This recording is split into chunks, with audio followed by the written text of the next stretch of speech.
સોમનાથ મંદિર કઈ સ્થાપત્ય શૈલીમાં બનાવાયું છે? Option A Dravida, B Nagara, C Vesara, D Indo Islamic.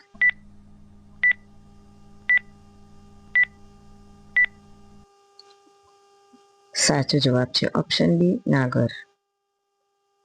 Somnath મંદિર કઈ સ્થાપત્ય શૈલીમાં બનાવાયું છે?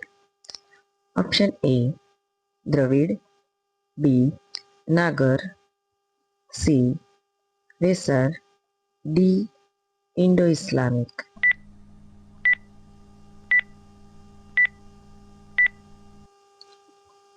સાચો જવાબ છે ઓપ્શન બી નાગર. સોમનાથ મંદિર કઈ સ્થાપત્ય શૈલીમાં બનાવાયું છે? Option A Dravida, B Nagar,